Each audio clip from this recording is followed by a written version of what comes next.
तो स्टूडेंट्स हम आ गए हैं केमिकल बॉन्डिंग यूएचएस पास पेपर चैप्टर वाइज पास पेपर में केमिकल बॉन्डिंग के पार्ट 2 में। इससे पहले केमिकल बॉन्डिंग के पार्ट 1 में हमने 20 एमसीक्यू सोल्व किए थे। उससे नेक्स्ट जो बचते हैं वो हम इस वीडियो में सोल्व करेंगे।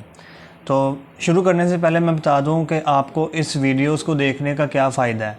तो आपको फ़ायदा ये है कि हम जो एमसीक्यू सोल्व करेंगे उसके पीछे जो कंसेप्ट होगा उसको सीखेंगे, और उसके अलावा जो बाकी के एक ऑप्शन ठीक होगी ना, जो आंसर होगा हमारा, उसके अलावा जो बाकी की 3 ऑप्शन बच जाएंगी जो कि गलत होंगी उसको देखेंगे कि वो क्यों गलत है।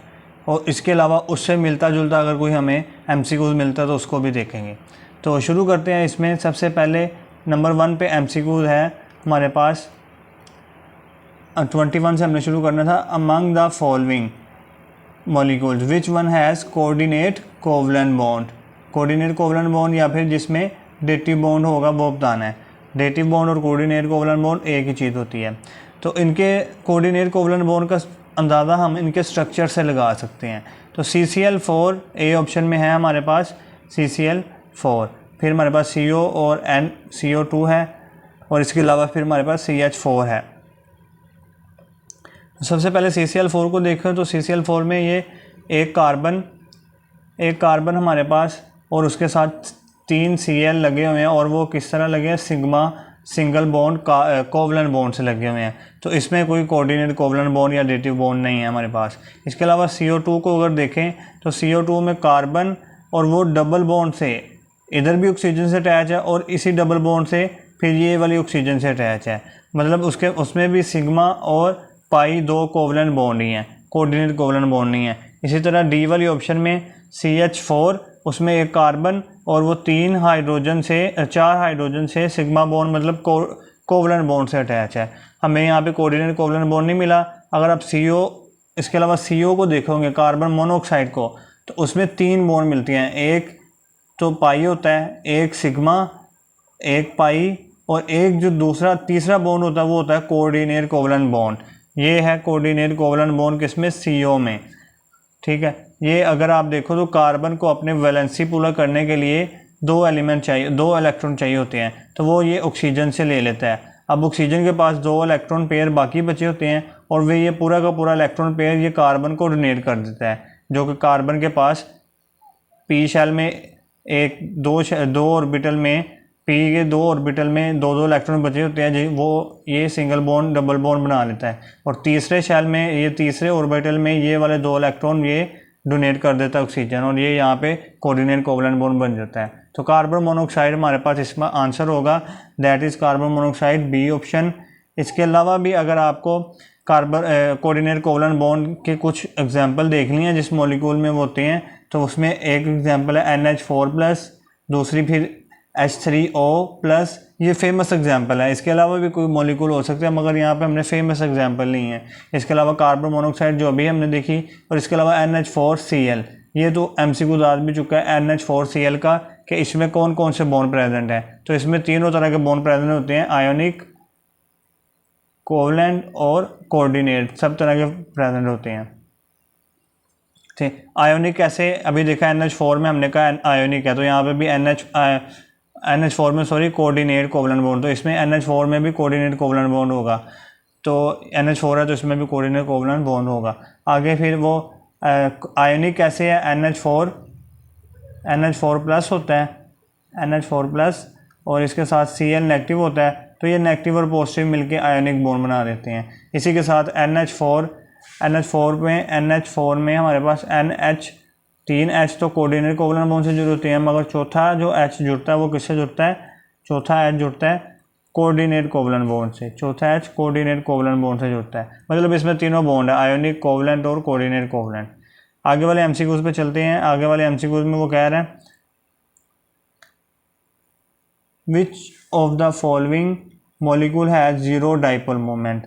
तो डाइपोल मोमेंट जीरो किस मॉलिक्यूल में होगा ये बताना है। तो इस तरह के सवाल हमने पीछे वाले वीडियो में भी किए थे, जिसमें वो कहता है कि जीरो डाइपोल मोमेंट किस में होता है, वो बताना है। तो मैंने कहा था कि डाइपोल मोमेंट जो है वो ज़ीरो तब भी होगा जब इसकी 2 कंडीशन है। पहली कि साइड एटम्स सेम होने चाहिए, जैसा कि अगर मैं लिखता हूँ SF BF3 में तीन हेलोजन एटम है फ्लोरीन बी, और उसके साथ 3 फ्लोरीन एटम है जो कि साइड एटम है, जो कि तीनों ही फ्लोरीन है, हमारे पास। तो साइड एटम क्या है इसमें? सेम। तो पहली कंडीशन ये है कि मॉलिक्यूल में साइड एटम सेम होने चाहिए। दूसरी कंडीशन ये है कि हमारे पास जो ज्योमेट्री है वो परफेक्ट ज्योमेट्री होनी चाहिए। परफेक्ट ज्योमेट्री से क्या मुराद?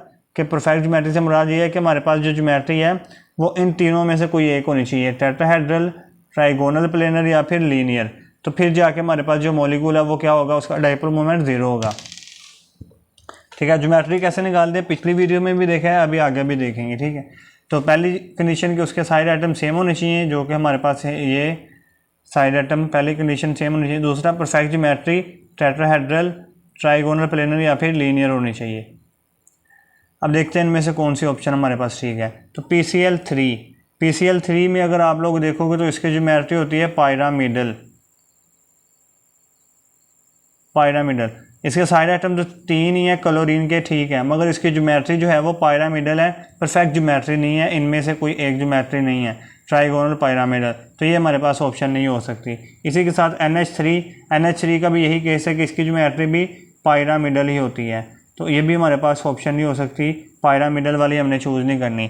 इसके साथ H2O की जो ज्योमेट्री होती है वो होती है, H2O की ज्योमेट्री होती है बेंट, तो ये भी हमने चूज़ नहीं करनी। हमारे पास जो BF3 है इसकी ज्योमेट्री होती है,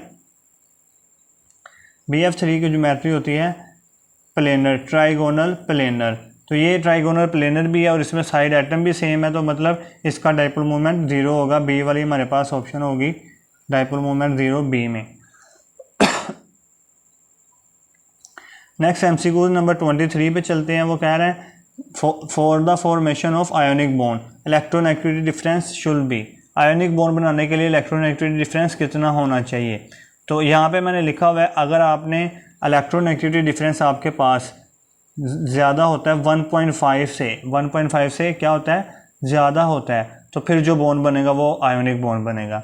इसके अलावा अगर आपके पास इलेक्ट्रोनेगेटिविटी का डिफरेंस आपके पास 1.7 से 0.5 के दरमियान होता है, तो फिर जो आपके पास बॉन्ड बनेगा वो बनेगा पोलर कोवलेंट बॉन्ड। और अगर आपके पास इलेक्ट्रोनेगेटिविटी का डिफरेंस आपके पास 0.5 से कम होता है, तो फिर जो बॉन्ड बनेगा वो बनेगा नॉन पोलर कोवलेंट बॉन्ड। तो उसने पूछा था आयोनिक बॉन्ड का, आयोनिक बॉन्ड बनाने के लिए हमें जो इलेक्ट्रोनेगेटिविटी का डिफरेंस कितना चाहिए? 1.7 से ज़्यादा।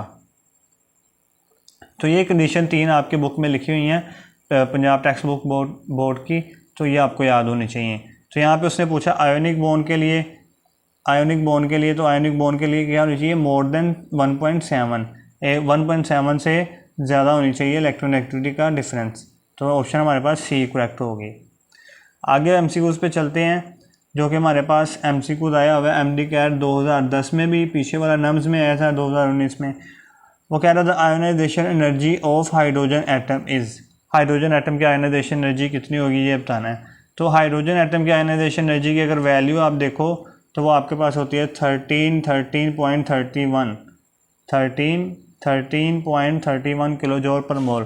तो ये आपके पास एक वैल्यू बेस्ड क्वेश्चन था जो कि आपको मतलब याद करना पड़ता है। ठीक है, तो ये आपके पास ऑप्शन है डी में, जिसमें लिखा हुआ है 13.31 उसने नहीं लिखा, तो वो आपको पता 0.31 आता है, तो 13.31। अगर आप दूसरे ऑप्शन को देखो तो दूसरी ऑप्शन में अगर आप यहाँ पे 13.131.3, तो ये भी ऑप्शन नहीं, तो ये एक वैल्यू बेस्ड क्वेश्चन। आगे the elements for which the value of ionisation energy is low, कि एक ऐसा एलिमेंट है जिसकी वैल्यू ऑफ आयनाइजेशन एनर्जी क्या है? लो है। तो उसके लिए कौन सी ऑप्शन हमारे पास इनमें से ठीक होगी जो 4 ऑप्शन दी गई हैं? तो पहले देखते हैं इसका क्या मतलब है कि value of ionisation energy low. एक हमने एलिमेंट ले लिया, उसका एक एटम है ये हमारे पास। अब इस पे क्या है? न्यूक्लियस पे चार्ज होता है प्लस का, यहाँ पे प्लस का चार्ज है, और ये इलेक्ट्रॉन है जिस पे चार्ज होता है नेगेटिव का। इस प्लस चार्ज ने इस इलेक्ट्रॉन को क्या किया होगा? न्यूक्लियस ने इस इलेक्ट्रॉन को खींचा होगा, क्योंकि प्लस और नेगेटिव क्या करते हैं? आपस में अट्रैक्ट करते हैं। अब अगर हमें इस इलेक्ट्रॉन को निकालना है, इस वैलेंस इलेक्ट्रॉन को अगर इस एटम से निकालना है, तो हमें कोई एनर्जी देनी पड़ेगी ताकि ये वाली जो एनर्जी, ये वाला जो अट्रैक्शन है वो टूट जाए न्यूक्लियस की, तो इस एनर्जी जो देनी है हमें इस इलेक्ट्रॉन को निकालने के लिए, उसे हम क्या कहते हैं, आयोनाइजेशन एनर्जी, आयोनाइजेशन एनर्जी या फिर आयोनाइजेशन पोटेंशियल।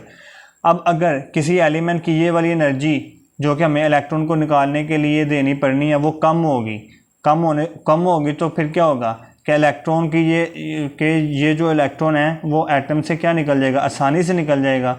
मतलब एटम क्या करेगा, इलेक्ट्रॉन को लूज़ कर देगा, कैसे, आसानी से, ईज़िली लूज़ कर देगा, क्योंकि इसकी ये वाली एनर्जी क्या है, ये आयनाइजेशन एनर्जी क्या है, कम है। और ये कम है तो मतलब अगर हम थोड़ी सी एनर्जी देंगे तो ये इलेक्ट्रॉन निकल जाएगा यहाँ से। तो फिर ये देखते हैं ऑप्शन कौन से ठीक है इनमें से। The element for which the value of ionisation energy is low, तो पहली ऑप्शन है गेन इलेक्ट्रॉन रीडली का मतलब ईजीली, तो गेन वाली ऑप्शन तो गलत है, इसने तो इलेक्ट्रॉन को लूज़ करना है जिसकी वैल्यू कम होगी। इसके बी में भी गेन है, ये भी गलत है। सी ऑप्शन में है लूज इलेक्ट्रॉन लेस रीडली नहीं लूज़ करेगा, बहुत आसानी से लूज़ करेगा, रीडली का मतलब आसानी। आगे है D option loose electron readily, हाँ ये ठीक है कि रीडली आसानी से इलेक्ट्रॉन को लूज़ कर देगा, तो डी ऑप्शन हमारे पास करेक्ट होगी, बाकी सारी गलत है। चलते हैं अब नेक्स्ट क्वेश्चन 26 की तरफ। Electron affinity of the atom is the energy releases when, कि इलेक्ट्रॉन एफिनिटी कौन सी एनर्जी है जो रिलीज होती है व्हेन, पहली option electron is added to the gaseous atom, ठीक है। अब ये इलेक्ट्रॉन एफिनिटी क्या होता है ये देख लो पहले। इलेक्ट्रॉन एफिनिटी जो होता है वो ये होता है कि अगर हमारे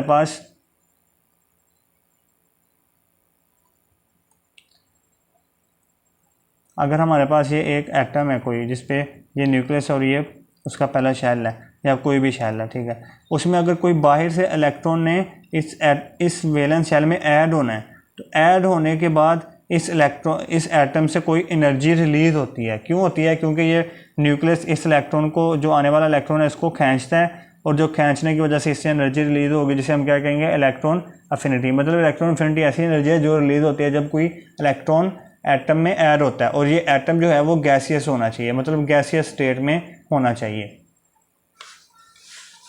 तो देखते हैं कौन सी ऑप्शन में ये वाली ऑप्शन ठीक है। ये MCQ कब आया था? ये MCQ आया था 2018 में, अमेरिका 2018 में।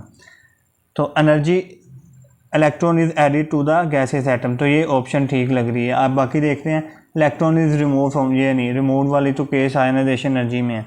आगे है covalent bond form in a molecule, ये भी नहीं है। Covalent bond form between the atom, ये भी नहीं है। तो बाकी ऑप्शन जो है वो नहीं ठीक।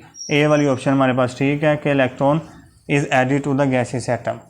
आगे देखते हैं नेक्स्ट क्वेश्चन में वो कह रहे हैं the shielding effect of inner electron is responsible for, कि शील्डिंग इफेक्ट से क्या इफेक्ट होता है आयनाइजेशन एनर्जी पे। उसने देखो ऑप्शन में आयनाइजेशन एनर्जी पे लिखा हुआ है, तो आयनाइजेशन एनर्जी का शील्डिंग इफेक्ट का आयनाइजेशन एनर्जी पे क्या असर होता है उसको देखते हैं। अब ये देखो, ये मैंने यहाँ पे एक एटम बनाया है। इस एटम का ये न्यूक्लियस है, और इस न्यूक्लियस में पहला ये शेल जिसमें 2 इलेक्ट्रॉन, दूसरा फिर ये वाला शेल जिसमें 8 इलेक्ट्रॉन है, और तीसरा ये शेल है जिसमें 1 इलेक्ट्रॉन अभी हमने रखा हुआ है, एक से भी ज़्यादा हो सकता है, ठीक है। अब वो कह रहा है कि शील्डिंग इफेक्ट क्या होता है, पहले ये देखें। ये जो एटम है इसके ये जो सेंटर वाले न्यूक्लियस, ये अंदर वाले जो न्यूक्लियस ये शेल है, इसमें जो इलेक्ट्रॉन है, ये अंदर वाला शेल, ये क्या करेंगे, ये इस न्यूक्लियस को कवर कर देंगे। कवर करने से मुराद इसको शील्ड कर देंगे। ये बिल्कुल इसी तरह कि अगर आप किसी बल्ब के ऊपर कोई कपड़ा डाल दो तो उस बल्ब की रोशनी क्या हो जाती है, कम हो जाती है। तो ये अंदर वाले शेल जो है ये इस इलेक्ट्रॉन को, ये न्यूक्लियस को शील्ड कर देंगे। शील्ड करने से क्या होगा, अब इस न्यूक्लियस की इस लास्ट वाले इलेक्ट्रॉन पे पावर कम जाएगी। मतलब ये न्यूक्लियस लास्ट वाले इलेक्ट्रॉन को क्या कर रहा है, कम खींच रहा है, क्योंकि अब इसको ये शील्ड हो गया ना, इसकी पावर कम बाहर निकल रही है, तो कम खींच रहा है। मतलब इसकी अट्रैक्शन न्यूक्लियस पे क्या है, न्यूक्लियस की इसकी अट्रैक्शन कम है, लेस है। तो अब इस इलेक्ट्रॉन को अगर हमने निकालना है तो हमें निकालने के लिए क्या करना पड़ेगा, एनर्जी ज़्यादा देनी पड़ेगी, कम देनी पड़ेगी, लेस एनर्जी, क्योंकि इस पर अब न्यूक्लियस की अट्रैक्शन ही कम है, न्यूक्लियस इसको खींच ही नहीं पा रहा, तो हमें लेस एनर्जी देनी पड़ेगी। मतलब आयनाइजेशन एनर्जी क्या होगी, कम होगी।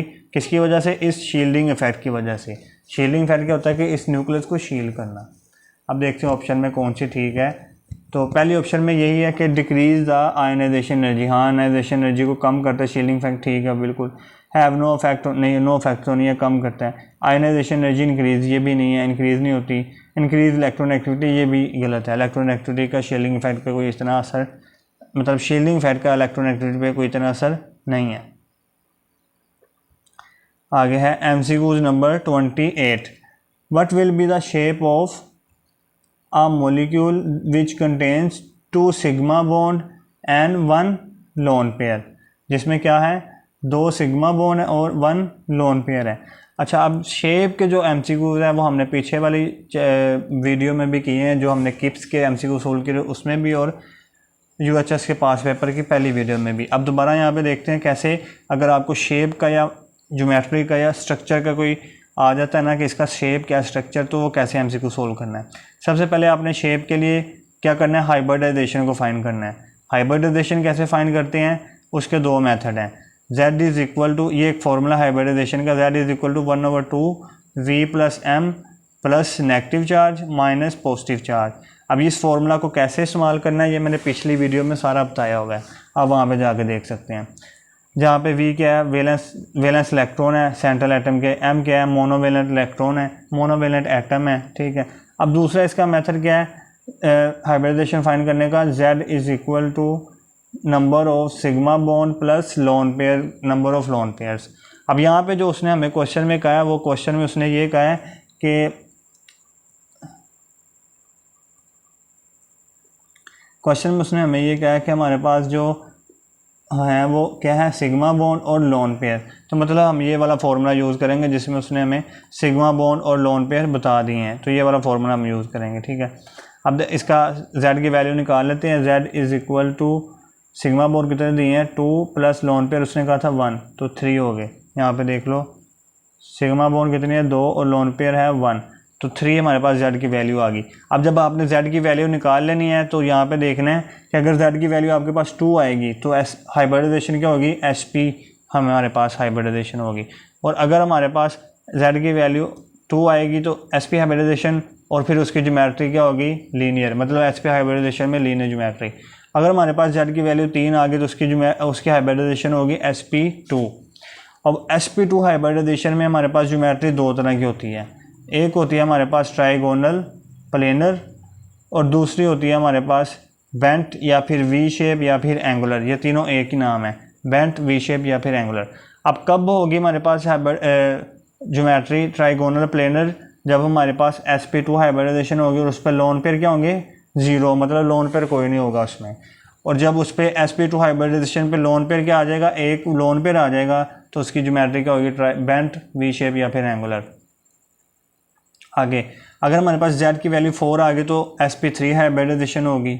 और SP3 हाइब्रिडाइजेशन के 3 ज्योमेट्री होती हैं, कौन कौन सी होती है, एक होती है हमारे पास टेट्राहेड्रल, पायरामिडल या फिर बेंट या फिर वी शेप, जो भी हमने पीछे पढ़ा था, जिसको हम एंगुलर भी कहते हैं। टेट्राहेड्रल कब होगी, जब SP3 पे कोई लोन पेयर नहीं होगा, पायरामिडल जब लोन पेयर 1 होगा, और बेंट या फिर एंगुलर जब लोन पेयर 2 होंगे। तो अभी देखते हैं उसने हमें कहा था कि हमारे पास जो है वो 2 सिग्मा बॉन्ड हैं और 1 लोन पेयर है, तो मतलब Z की वैल्यू आ गई 3, तो 3 हमारे पास है वैल्यू आ गई Z की। अब 3 थी, उस पर उसने कहा था लोन पेयर कितने हैं, लोन पेयर उस पर 1 लोन पेयर है, तो लोन पेयर 1 है तो SP3 और उस पर लोन पेयर कितने हैं 1, तो इसकी फिर वैल्यू क्या, ज्योमेट्री क्या है, बेंट या वी शेप या फिर एंगुलर। तो यही हमारे पास ऑप्शन में होना चाहिए, बेंट, वी शेप या फिर एंगुलर। तो ऑप्शन देखते हैं कौन सी है। ऑप्शन हमारे पास देखो, पहली तो लीनियर नहीं है, ट्रायगोनल ये भी नहीं है, वी शेप है हमारे पास, बी वाली ऑप्शन ठीक होगी। तो इस तरह आपने ज्योमेट्री के मॉलिक्यूल MCQs को सोल्व करना है। आगे चलते हैं, आगे वाला भी ज्योमेट्री का ही है। A molecule which contains 2 lone pair, आया ईटा हुआ में। अभी ये यहाँ पे ना हमारे पास कुछ ईटा के सवाल भी होंगे, वो भी हम सोल्व करते जाएंगे क्योंकि आ रहे हैं तो कर लेते हैं। विच कंटेंस 2 लोन पेयर, जिस पे 2 लोन पेयर होंगे और 2 इसमें बोन पेयर होंगे। In valence shell of electron, geometrical shape of molecule will be. तो वही शेप इसमें कितने उसने दिए हैं, वही फार्मूला हम यूज़ करेंगे। 2 लोन पेयर और 2 बॉन्ड पेयर दिए हुए हैं, तो यहाँ से हम पहले क्या निकालेंगे, हाइब्रिडाइजेशन के लिए ये वाला फार्मूला, लोन पेयर और बॉन्ड पेयर। लोन पेयर उसने हमें दिए हैं, लोन पेयर हमें दिए हैं 2 और बॉन्ड पेयर भी दिए हैं, मतलब सिंगल बॉन्ड सिग्मा बॉन्ड भी 2 दिए हैं। तो आगे 4 वैल्यू तो चलेंगे 4 के पास sp3 हाइब्रिडाइजेशन तो लोन पेयर कितने से, लोन पेयर 2 से, तो इसकी वैल्यू क्या होगी फिर, बेंट या फिर वी शेप, इसकी ज्योमेट्री होगी, वैल्यू बोल रहा हूँ ज्योमेट्री। तो यहाँ पे होगा एंगुलर या बेंट या फिर वी शेप, ये सारा एक ही चीज़ होती है, तीनों एक ही चीज़ होती हैं। आगे क्वेश्चन नंबर 30 में वो कह रहा है Fe2+ will form the most ionic bond with. अब आपको पिछली वीडियो में भी बता चुका हूँ कि जो आयोनिक बॉन्ड होता है वो उसकी स्ट्रेंथ, आयोनिक बॉन्ड की स्ट्रेंथ या फिर आयोनिक बॉन्ड की परसेंटेज वो सबसे ज़्यादा होती है जब ये 2 कंडीशन हो, जब क्या हो, कैटाइन सबसे बड़ा हो और जो एनाइन है वो क्या हो, सबसे स्मॉल हो। तो ये आपको आयोनिक बॉन्ड की स्ट्रेंथ या परसेंटेज का फॉर्मूला पता होना चाहिए कि आयोनिक बॉन्ड की स्ट्रेंथ या परसेंटेज कब ज़्यादा होती है, जब कैटाइन क्या हो लार्ज और एनाइन क्या हो स्मॉल। अब देखो ऑप्शन में उसने कहा कि Fe2+ कैटाइन है, मतलब कैटाइन तो सेम है। अब एनाइन हमें चूज़ करना है कि किस एनाइन के साथ ये कैटाइन ज़्यादा अच्छा आयोनिक बॉन्ड बनाएगा। तो एनाइन हमने कहा था कौन, एनाइन का साइज़ क्या होना चाहिए, एनाइन का साइज़ स्मॉल होना चाहिए। तो एनाइन का साइज़ स्मॉल होना चाहिए। तो यहाँ पे एनाइन हमें क्या क्या दिए हैं, F नेगेटिव, N3- और P3-। तो इसको अगर आप देखो तो N सबसे पहले पीरियोडिक टेबल में N आता है जो कि हमारे पास ग्रुप नंबर 5 से है, फिर फॉस्फोरस आता है और फिर फ्लोरीन आता है जो कि हमारे पास ग्रुप नंबर 7 से है, ये ग्रुप नंबर 7 से, और ये हमारे पास ग्रुप नंबर 6 से। मतलब हमें पता है कि पीरियड में अगर हम लेफ़्ट टू राइट जाएँ तो साइज़ क्या होता है, डिक्रीज़ होता है। मतलब नाइट्रोजन का साइज़ क्या होगा, बड़ा, फॉस्फोरस का उससे छोटा और फ्लोरीन का सबसे छोटा। तो सबसे छोटा साइज़ किसका है, फ्लोरीन का। तो फ्लोरीन हमारे पास इसकी ऑप्शन होगी। SN3 नेगेटिव, ये तो बड़ा साइज़ हो गया ना, S के साथ 3 नेगेटिव भी हैं तो ये उससे भी बड़ा साइज़ हो गया। तो सबसे छोटा साइज़ F नेगेटिव का, तो आंसर हमारे पास ये होगा F नेगेटिव। क्वेश्चन नंबर 31 है कि which of the following element has lowest first ionisation energy. तो आयोनाइजेशन एनर्जी सबसे कम किसकी होगी ये बताना है। हमारे पास ऑप्शन में है नाइट्रोजन, कार्बन, ऑक्सीजन और बोरॉन। अब ये सारे जो 4 एलिमेंट उसने ऑप्शन में दिए हैं, चारों के चारों एक ही पीरियड के हैं, सेम पीरियड के हैं और पीरियड नंबर है वो 2। और अगर आप इसको अरेंज करो तो सबसे पहले आता है बोरॉन जो कि 3 ग्रुप से है, फिर कार्बन जो 4 ग्रुप से है, नाइट्रोजन 5 और ऑक्सीजन 6। अब हमें पता है सेम ग्रुप में अगर हम लेफ़्ट टू राइट मूव करें तो जो आयोनाइजेशन एनर्जी है वो क्या होती है, आयोनाइजेशन एनर्जी इंक्रीज़ होती है। मतलब ये कि अगर हम बोरॉन से कार्बन की तरफ आ रहे हैं तो बोरॉन की आयोनाइजेशन एनर्जी कार्बन से क्या होगी, बोरॉन की ज़्यादा होगी कार्बन से, क्योंकि नहीं सॉरी कार्बन की जो आयोनाइजेशन एनर्जी वो ज़्यादा होगी बोरॉन से, क्योंकि लेफ़्ट से राइट की तरफ आते हुए आयोनाइजेशन बढ़ रही है। इसी तरह अगर मैं बोरॉन से ऑक्सीजन की तरफ जाऊं तो फिर बोरॉन की क्या होगी, कम, और ऑक्सीजन की ज़्यादा होगी, क्योंकि लेफ़्ट टू राइट जाते हुए बोरॉन की होगी कम और ऑक्सीजन की ज़्यादा होगी, लेफ़्ट टू राइट जाते हुए, क्योंकि आयोनाइजेशन एनर्जी इंक्रीज़ हो रही है। तो मतलब सबसे कम किसकी होगी फिर, बोरॉन की, और सबसे ज़्यादा ऑक्सीजन की होगी। तो यहाँ पे हम देखते हैं बोरॉन की सबसे कम होगी, तो ऑप्शन हमारे पास है बी वाली, बोरॉन। अच्छा, तो चलते हैं MCQ नंबर 32 की तरफ, जिसमें वो कह रहा है विच of the following element has largest second ionisation energy.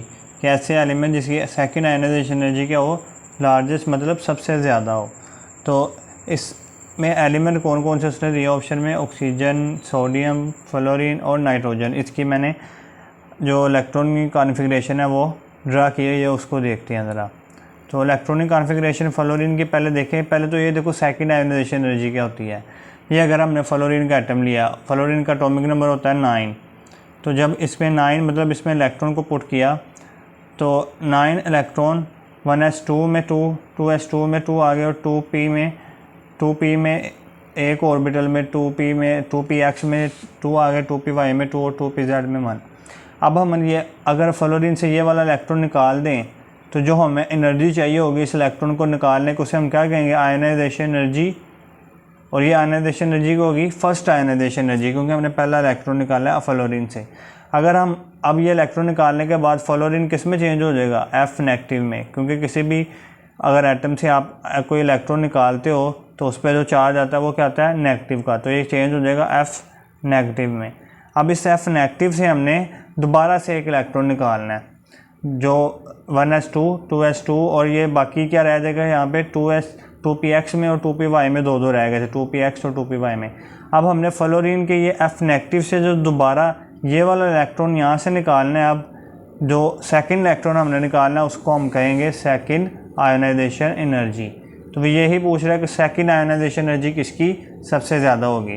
तो अगर ये मैं पहले सबकी सेकंड आयनाइजेशन एनर्जी की डायग्राम आपको दिखा देता हूँ। फ्लोरीन की क्या है कि हमने 2py से निकालना, ठीक है। आगे फ्लोरीन की ये आगे फिर है, ठीक है। आगे नाइट्रोजन की एक ऑप्शन थी, नाइट्रोजन का atomic number 7, 1s2 2s2 2py xy और 3 में एक इलेक्ट्रॉन। अगर हम इसकी फर्स्ट आयनाइजेशन एनर्जी देखें तो ये इलेक्ट्रॉन निकाल देंगे तो फर्स्ट आयनाइजेशन एनर्जी होगी वो उसकी। अब वो इलेक्ट्रॉन निकालने के बाद n नेगेटिव बन गया और n नेगेटिव ने फिर 1s2 2s2 2px और 2py में एक रह गया था। अब सेकेंड आयनाइजेशन एनर्जी के लिए हमें ये 2py में निकालना है जिसमें एक इलेक्ट्रॉन निकाल पड़ा हुआ। अब सोडियम के देखते हैं। सोडियम का इलेक्ट्रॉनिक कॉन्फ़िगरेशन होता है 11 इलेक्ट्रॉन इसमें होते हैं, एटॉमिक नंबर 11, 1s2 में 2 इलेक्ट्रॉन, 2s2 में 2p6 में 2p में 6 इलेक्ट्रॉन है। इसी के साथ 3s में इसका लास्ट वाला इलेक्ट्रॉन होता है। अब हमें फर्स्ट आयनाइजेशन एनर्जी के लिए ये 3s का ये वाला इलेक्ट्रॉन निकालना है, बाकी क्या बच जाएगा 2p तक हमारे पास बच जाएगा। मतलब Na नेगेटिव जो है वो हमारे पास जो बना है Na प्लस, सॉरी इलेक्ट्रॉन निकालने के बाद प्लस चार्ज आता है तो यहाँ पे N प्लस भी आएगा, N प्लस आएगा। यहाँ पे फ्लोरीन पे भी N प्लस आएगा, ठीक है। ये गलती होगी, सॉरी। अब Na प्लस से अगर हमें इलेक्ट्रॉन निकालना है तो वो कहाँ से निकालना पड़ेगा, 2pz से, जो कि इलेक्ट्रॉन क्या है, पेयर्ड है, मतलब दोनों इलेक्ट्रॉन आपस में जुड़े हुए हैं। और वो उस दूसरी बात ये कि 2p जो है वो पूरा को पूरा फील्ड है। अब ये जो 2p है सोडियम का, ये नहीं चाहेगा कि इसका ये वाला लास्ट वाला इलेक्ट्रॉन जो है वो निकले बाहर, तो मतलब इसे हमें एनर्जी बहुत ज़्यादा देनी पड़ेगी इस लास्ट वाले इलेक्ट्रॉन को निकालने के लिए। तो सोडियम की जो सेकेंड आयनाइजेशन एनर्जी, पहला तो बहुत आसानी से निकल गया था क्योंकि 3s में था, अकेला वो निकल गया। सेकंड के लिए हमें जो है वो बहुत मेहनत करनी पड़ रही है, और वो इसलिए क्योंकि जो सेकंड इलेक्ट्रॉन है वो कहाँ पे है, वो 2pz में है और वो पेयर्ड है, और दूसरी बात 2p जो है वो फील्ड है। तो सेकंड आयनाइजेशन एनर्जी इन सब में से जो हमारे पास होगी वो होगी सोडियम की ज़्यादा। इसके अलावा अगर आप ऑक्सीजन की भी उसने दिया है, ऑक्सीजन को देखो, उसका एटॉमिक नंबर होता है 1s, ऑक्सीजन का 8, 1s में 2, 2s में 2 और 2p में x में 2px में 2, 2py में 1 और 2pz में 1। अगर हम ये वाला इलेक्ट्रॉन निकाल दें तो जो आयनाइजेशन होगी वो फर्स्ट आयनाइजेशन एनर्जी, और निकालने के बाद हमारे पास बनेगा O प्लस में जो है हमें सेकेंड आयनाइजेशन एनर्जी के लिए ये वाला इलेक्ट्रॉन निकालना पड़ेगा 2py में। तो ये तो आंसर हो गया, सोडियम हमने देख लिया। मगर अगर आपको कभी कभार ना ऑक्सीजन और नाइट्रोजन इसमें ना कंपैरिजन पूछता है कि इन दोनों में से first ionization energy second ionisation energy किसकी ज़्यादा होगी, ठीक है। फर्स्ट आयनाइजेशन एनर्जी तो नाइट्रोजन की हमेशा ज़्यादा होगी। क्यों? क्योंकि नाइट्रोजन में देखो जो है हमारे पास इलेक्ट्रॉन निकलना वो कहाँ से, 2p से निकलना, और 2p में सारे के सारे ऑर्बिटल में एक एक इलेक्ट्रॉन है, मतलब नाइट्रोजन हाफ फिल्ड है। और जो हाफ फिल्ड होता है वो स्टेबल होता है, वो इलेक्ट्रॉन को निकालना नहीं चाहेगा, तो मतलब ये नाइट्रोजन निकालना नहीं चाहता इलेक्ट्रॉन को। उसके अलावा अगर आप ऑक्सीजन को देखो तो ऑक्सीजन में ये इलेक्ट्रॉन अकेला पड़ा है, ये जल्दी से निकल जाएगा। तो हाफ फिल्ड पूरा का पूरा p हाफ फिल्ड नहीं है, इसमें सिर्फ एक ऑर्बिटल हाफ फिल्ड है। अगर पूरा का पूरा p हाफ फिल्ड हो तो वो स्टेबल होगा, मतलब नाइट्रोजन से हमें एनर्जी देनी पड़ेगी इस इलेक्ट्रॉन को निकालने के लिए ज़्यादा। तो फर्स्ट आयनाइजेशन एनर्जी तो नाइट्रोजन की ज़्यादा होगी। मगर सेकेंड आयनाइजेशन एनर्जी की बात करें तो नाइट्रोजन के केस में हमें सेकेंड इलेक्ट्रॉन कहाँ से निकालना है, 2p में, जो कि ऑलरेडी अब 2p जो है वो रीस्टेबल हो गया क्योंकि हमने ये वाला इलेक्ट्रॉन निकाल दिया। अब जो है यहाँ पे 2p हाफिल भी नहीं रहा, तो ये वाला इलेक्ट्रॉन निकालना आसान हो गया। जबकि ऑक्सीजन में देखो, ऑक्सीजन में जब आप ये वाला इलेक्ट्रॉन निकालोगे अब, तो ऑक्सीजन में तो पहले प्लस का चार्ज आ चुका है, प्लस का चार्ज आ चुका है। तो अब ये क्या, ऑक्सीजन इसको जल्दी से निकलने नहीं देगा, ठीक है। तो हमारे पास सेकेंड आयनाइजेशन एनर्जी जो होती है वो N+ और ClO+ में से ऑक्सीजन की ज़्यादा होती है। तो ये आप लोगों ने याद रखना सेकेंड आयनाइजेशन एनर्जी का कंसेप्ट। आगे चलते हैं। Which of the following relation ionisation energy और ब्रोमीन, ब्रोमीन के आयनाइजेशन एनर्जी के लिए कौन सा इक्वेशन ठीक है।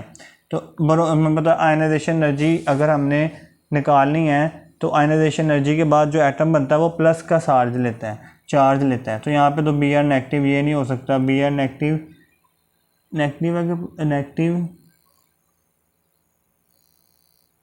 भी नहीं हो सकता। यहाँ पे देखो Br के चार्ज ही कोई नहीं है, तो ये भी नहीं हो सकता। Br+ ये वाला चार्ज होगा हमारे पास, तो बी ऑप्शन हमारे पास होगी इसकी। आगे है the bond angle in H2S is less than oxygen.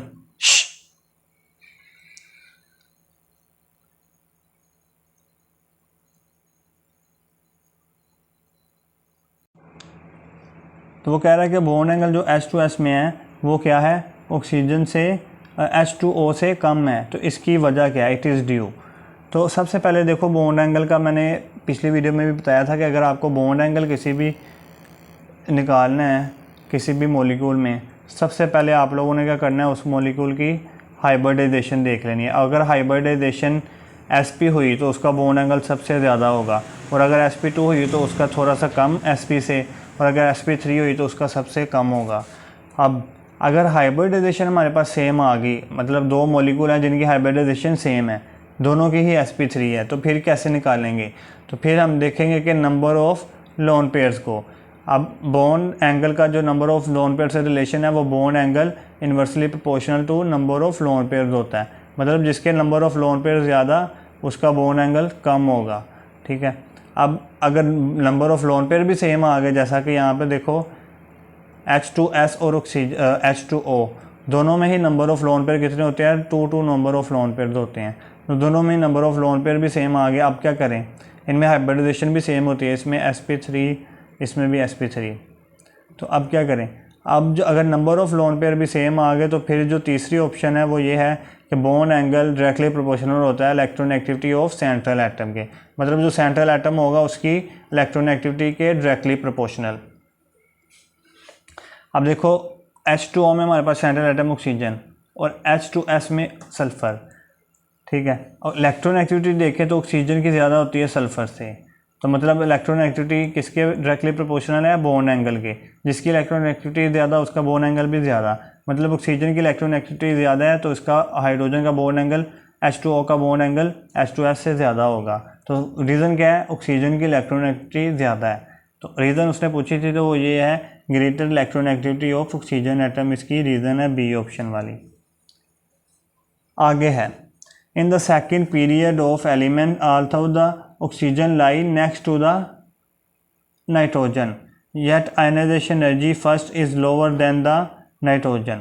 अब वो कह रहा है कि सेकंड पीरियड में अगर हमारे पास देखें तो जो ऑक्सीजन है वो तो नाइट्रोजन के बाद में आती है, नाइट्रोजन पहले आती है। तो होना तो ये चाहिए कि ट्रेंड के मुताबिक अगर हम लेफ़्ट से राइट की तरफ जाएँ तो आयनाइजेशन एनर्जी डिक्रीज़ होती है लेफ़्ट से राइट जाते हुए। तो होना तो ये चाहिए कि ऑक्सीजन की फिर क्या होनी चाहिए, कम इलेक्ट्रोनेगेटिविटी आयनाइजेशन एनर्जी और नाइट्रोजन की ज़्यादा। पर ये क्यों होता है कि नाइट्रोजन की इलेक्ट्रोनेगेटिविटी होती है वो जो होती है वो ज़्यादा होती है और ऑक्सीजन की कम होती है। तो इसकी रीज़न यहाँ पे छुपी हुई है इसकी इलेक्ट्रॉनिक कॉन्फ़िगरेशन में। अगर आप नाइट्रोजन को देखोगे तो नाइट्रोजन के जो इलेक्ट्रॉन है वो यहाँ पे अकेले अकेले पड़े हुए हैं, ठीक है, उनमें पेयर नहीं है। और अगर आप ऑक्सीजन को देखोगे, ऑक्सीजन में यहाँ पे जो उसके इलेक्ट्रॉन है वो क्या है, उनमें ये एक इलेक्ट्रॉन जो है पेयर्ड है, और ये जो पेयर्ड इलेक्ट्रॉन है ये एक दूसरे को रिपेल करते हैं। रिपेल करेंगे मतलब ये निकलना चाह रहे हैं तो ये आसानी से निकलेंगे, उनकी आयनाइजेशन एनर्जी कम होगी। एक तो ये रीज़न है कि ऑक्सीजन के इलेक्ट्रॉन पेयर्ड है। दूसरी ये कि नाइट्रोजन के जो इलेक्ट्रॉनिक कॉन्फ़िगरेशन है वो क्या है, स्टेबल। मैंने पीछे भी बताया अभी कि ये हाफ फिल्ड है और हाफ फिल्ड स्टेबल होते हैं। हाफ फिल्ड स्टेबल होते हैं जिसकी वजह से ये इलेक्ट्रॉन को निकालना नहीं चाहेगा, इसकी आयनाइजेशन एनर्जी ज़्यादा होगी। तो ये भी आप लिख सकते हैं कि हाफ फिल्ड होते हैं इसलिए ये स्टेबल होते हैं। ये MCQ 2019 में आया हुआ था UHS में। तो पहली ऑप्शन देखो, in oxygen there exist repulsion between pair of electron present in the same orbital of shell. तो ये भी हमने देखा कि ऑक्सीजन के केस में ये वाला जो इलेक्ट्रॉन का पेयर है इनमें रिपल्शन है और जिसकी वजह से जो है आयनाइजेशन एनर्जी लो होगी। आगे है ऑक्सीजन इज़ पैरामैग्नेटिक, ये इसका रीज़न नहीं है। न्यूक्लियर चार्ज, ये भी रीज़न नहीं है। Oxygen has higher electron affinity, ये भी रीज़न नहीं है। Next MCQ 36, nitrogen has the atomic number 7। Nitrogen का एटॉमिक नंबर है 7। Which of the following electronic configuration is of nitrogen. Nitrogen की इलेक्ट्रॉनिक कॉन्फ़िगरेशन क्या है ग्राउंड स्टेट में, तो वो अभी हमने ऊपर लिखी है। नाइट्रोजन की electronic configuration 1s2 2s2 2p 2px1 2py1 और 2pz1, तीनों में एक एक इलेक्ट्रॉन है। तो यहाँ पे देखो 1s2 कहाँ पे 1s2 2s2 2px में भी 1 है, 2py में भी, 2pz में भी। यहाँ पे देखो तो 2px में 2 लगाए हुए हैं उसने, 2py में भी 2 और यहाँ पे 2px में 2, तो ये नहीं 2px में 1 आना चाहिए। तो ऑप्शन हमारे पास करेक्ट है ए वाली। नेक्स्ट MCQ था, विच of the following has highest value of electron negativity. तो इलेक्ट्रॉन नेगेटिविटी किस में ज़्यादा होगी ये बताना है। तो ये देखो जो एलिमेंट उसने ऑप्शन में दिए हैं वो सारे के सारे हैलोजन हैं, फ्लोरीन, क्लोरीन, ब्रोमीन और आयोडीन। हैलोजन ग्रुप नंबर 7 के हैं। मतलब अगर हम हैलोजन को लिखो तो वो होता है फ्लोरीन, क्लोरीन, ब्रोमीन और आयोडीन, ये ग्रुप नंबर 7। अब हम किसी भी ग्रुप में ऊपर से नीचे की तरफ आएँ तो जो इलेक्ट्रॉन एक्टिविटी का ट्रेंड है वो क्या है कि वो इलेक्ट्रॉन एक्टिविटी उसकी डिक्रीज़ होती है। मतलब फ्लोरीन की सबसे ज़्यादा होगी, आयोडीन की सबसे कम होगी। तो जो इसमें से ज़्यादा होगी वो फिर किसकी, फ्लोरीन की सबसे ज़्यादा होगी। मगर एक बात याद रखें, जो इलेक्ट्रॉन एक्टिविटी तो फ्लोरीन की ज़्यादा होती है, मगर जो इलेक्ट्रॉन एफिनिटी है वो क्लोरीन की ज़्यादा होती है फ्लोरीन से। वो इसकी रीज़न ये है कि फ्लोरीन का साइज़ जो है वो छोटा होता है। अगला MCQ में कहेगा विच ऑफ द फॉलोइंग है same maximum S character. S character सबसे ज़्यादा किस में है। तो आप देखो SP में जो एस कैरेक्टर है वो कितने परसेंट, 50%। मतलब 2 ही ऑर्बिटल हैं, एक S और एक P, उनमें से 50% P होगा और 50% S होगा। इसी तरह अगर आप लोग देखो SP3 में 4 ऑर्बिटल हैं, एक S और 3 P, मगर P कितने 75% क्योंकि वो 3 P हैं, और S कितना होगा 25%। मतलब इसमें हमारे पास SP3 में S कैरेक्टर 25% और यहाँ पे 50%। इसका अगर आप निकालोगे तो इसका आएगा आपके पास 33%, और इसका अगर आप निकालोगे तो इसका भी आएगा आपके पास 25 के करीब। ठीक है, तो मैक्सिमम किस में है, SP में 50%। आगे है the first ionization energy is maximum for. First ionization energy किसकी ज़्यादा होगी। तो हमारे पास जो ऑप्शन है वो है सोडियम, लिथियम, पोटाशियम और एल्यूमिनियम। इसको अगर हम पीरियोडिक टेबल में देखें तो सोडियम और जो पोटाशियम है ये पहले ग्रुप के एलिमेंट हैं, और पहले ग्रुप में सोडियम दूसरे पीरियड का और पोटाशियम तीसरे पीरियड का। अब जो मैग्नीशियम है वो सेकंड ग्रुप का है, मगर है पीरियड नंबर उसका 2 ही, और एल्यूमिनियम थर्ड ग्रुप का है, थर्ड ग्रुप का है उसका पीरियड नंबर 2 ही। अब हमें पता है कि किसी भी ग्रुप में अगर हम ऊपर से नीचे की तरफ आएँ तो जो आयनाइजेशन एनर्जी क्या होती है वो होती है डिक्रीज़। मतलब पोटाशियम की आयनाइजेशन एनर्जी सोडियम से कम होगी, तो मतलब पोटाशियम की तो आयनाइजेशन एनर्जी इन सब में क्या होने वाली है, कम, इन सब से कम होने वाली है। तो ये तो बाहर हो गया। उसने पूछा मैक्सिमम सबसे ज़्यादा किसकी होगी वो बताना है। तो सबसे ज़्यादा किसकी होगी वो बताना है। तो आगे देखो अब ये रह गए Na, Mg और Al। हमें पता है कि लेफ़्ट टू राइट जाते हुए आयनाइजेशन एनर्जी क्या होती है, इंक्रीज़। मतलब एल्यूमिनियम की क्या होनी चाहिए सबसे ज़्यादा, मैग्नीशियम की उससे कम और सोडियम की सबसे कम। मगर होता क्या है, हमें पता है कि सेकंड ग्रुप के जो एलिमेंट हैं सेकंड ग्रुप के वो अबनॉर्मेलिटी शो करते हैं। उनकी आयनाइजेशन एनर्जी असल में होनी तो ये चाहिए थी कि कम होनी चाहिए थी थर्ड वालों से, मगर असल में ये होता है कि थर्ड वालों की कम होती है और आयनाइजेशन एनर्जी सेकंड वालों की क्या होती है, थर्ड वालों की कम होती है, सेकंड वालों की ज़्यादा होती है। मतलब अगर थर्ड में उसमें यहाँ पे उसने एलिमेंट लिया एलुमिनियम और सेकंड से लिया मैग्नीशियम, मतलब मैग्नीशियम की फिर ज़्यादा होगी। ये क्यों होती है, मतलब अबनॉर्मेलिटी, इसको फिर कभी डिस्कस करेंगे कि ऐसा अबनॉर्मेलिटी क्यों होती है। तुम्हारे पास आंसर कौन सा होगा फिर, मैग्नीशियम का। अच्छा जी, अब एमडी कैट 2022 और 23 के कुछ क्वेश्चन है वो करने हैं हमने, ठीक है।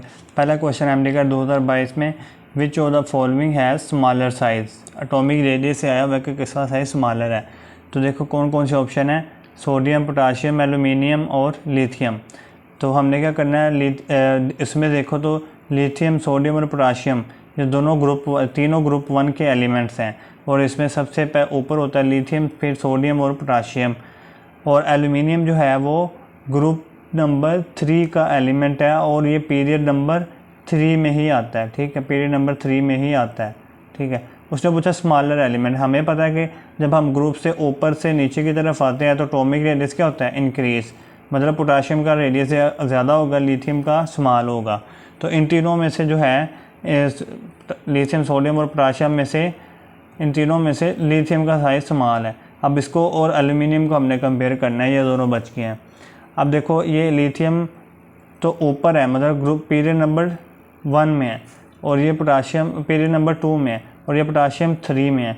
तो हमें पता है कि पीरियड ऊपर से नीचे की तरफ आते हुए क्या होते हैं, इंक्रीज़ होता है साइज़, मतलब एल्यूमिनियम का बड़ा होगा, लिथियम का कम। तो आंसर हमारे पास डी होगा, लिथियम। आगे है, ये सारे आयनिक कंपाउंड दिए हैं, वो कह रहा है कि हमने सबसे ज़्यादा मोस्ट और लीस्ट आयनिक मॉलिक्यूल को चुनना है, मतलब सबसे पहले जो लिखा होगा वो सबसे ज़्यादा आयनिक होना चाहिए, और जो दूसरा लिखा हो वो लीस्ट आयनिक होना चाहिए, ठीक है।